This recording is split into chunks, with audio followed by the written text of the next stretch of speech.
Sa mga nagtatanong nga daw kung paano nga gumawa nitong prompt ng baseball, ayan, yung parang nanonood na Korean. So, kung di pa kayo marunong yan, tuturuan ko kayo.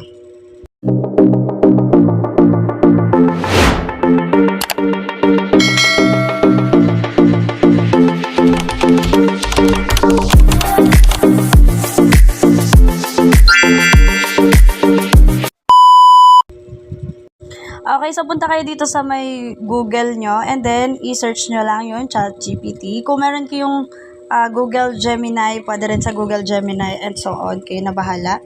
Click natin. Tapos wait lang natin siya. Ilalagay mo dito sa Ask Anything yung prompt na gusto mong pagawa sa kanya. Tapos yung plus sign, yung photo or yung picture. So, ayan, kapag nakapili ka na, wait mo lang lumabas itong parang up na sign. Tapos, click mo yon.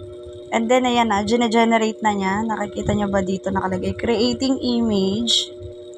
So, wait lang kayo. Marami pang lalabas dyan na words. Ayan. Sketching it out. So, wait mo lang siya mag-generate kasi generate pa nga yung picture natin. So, eto na siya nung na-edit ko siya. Ayan, diba?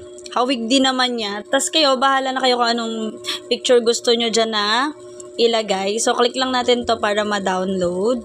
And then, click download. So, once na naka-check na siya, ibig sabihin na download na siya.